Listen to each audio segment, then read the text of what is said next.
ఏపీలో TDP, Janasena, BJP కూటమి ప్రభుత్వం ఏర్పడి ఏప్రిల్ 11, 2025 నాటికి 10 నెలలు పూర్తయ్యాయి.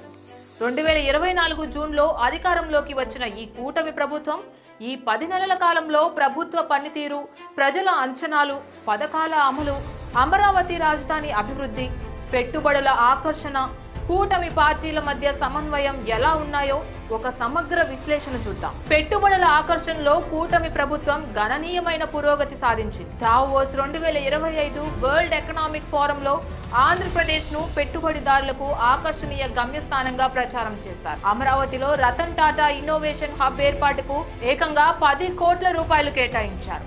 ఇది స్టార్టప్లకు, టెక్నాలజీ రంగానికి ఊతమిస్తోంది. అమరావతిని ఆర్థిక హబ్ గా మార్చేందుకు world bank, Asian development bank, హుడ్కో నుంచి నిధులు సమీకరించారు. ఈ చర్యలు రాష్ట్రంలో 50,000 ఉద్యోగాలను సృష్టించే అవకాశం ఉందని అంచనా కూడా వేస్తున్నారు. అమరావతి రాజధాని నిర్మాణం కూటమి ప్రభుత్వానికి అత్యంత ముఖ్యమైన ప్రాజెక్టులో ఒకటి.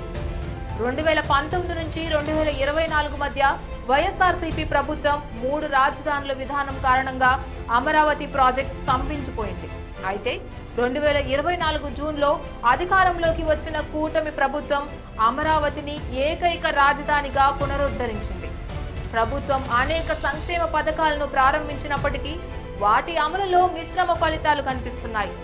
అన్నా క్యాంటీన్ పథకం పునఃప్రారంభం, ఉచిత గ్యాస్ వంటివి అమలైన, తల్లికి వందనం, రైతులకు సంవత్సరానికి 20,000 రూపాయలు పెట్టుబడి సాయం, నిరుద్యోగ యువతకు నెలకు 3,000 రూపాయల భృతి వంటి హామీలు ఇంకా అమలు కాకపోవడం వల్ల కొంత నిరాశ కూడా వ్యక్తమవుతుంది.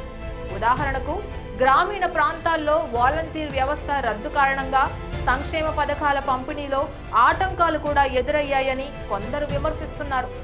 మరోవైపు ప్రభుత్వం వాట్సాప్ గవర్నెన్స్, డిజిటల్ ప్లాట్ఫామ్ల ద్వారా పథకాలను పారదర్శకంగా అమలు చేసేందుకు కృషి చేస్తోంది.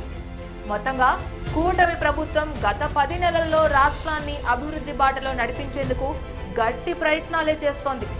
అమరావతి ప్రాజెక్టును గాడిలో పెట్టడం, పెట్టుబడుల ఆకర్షణ, కేంద్రంతో సమన్వయం వంటి అంశాల్లో ప్రభుత్వం సానుకూల ఫలితాలను సాధించింది.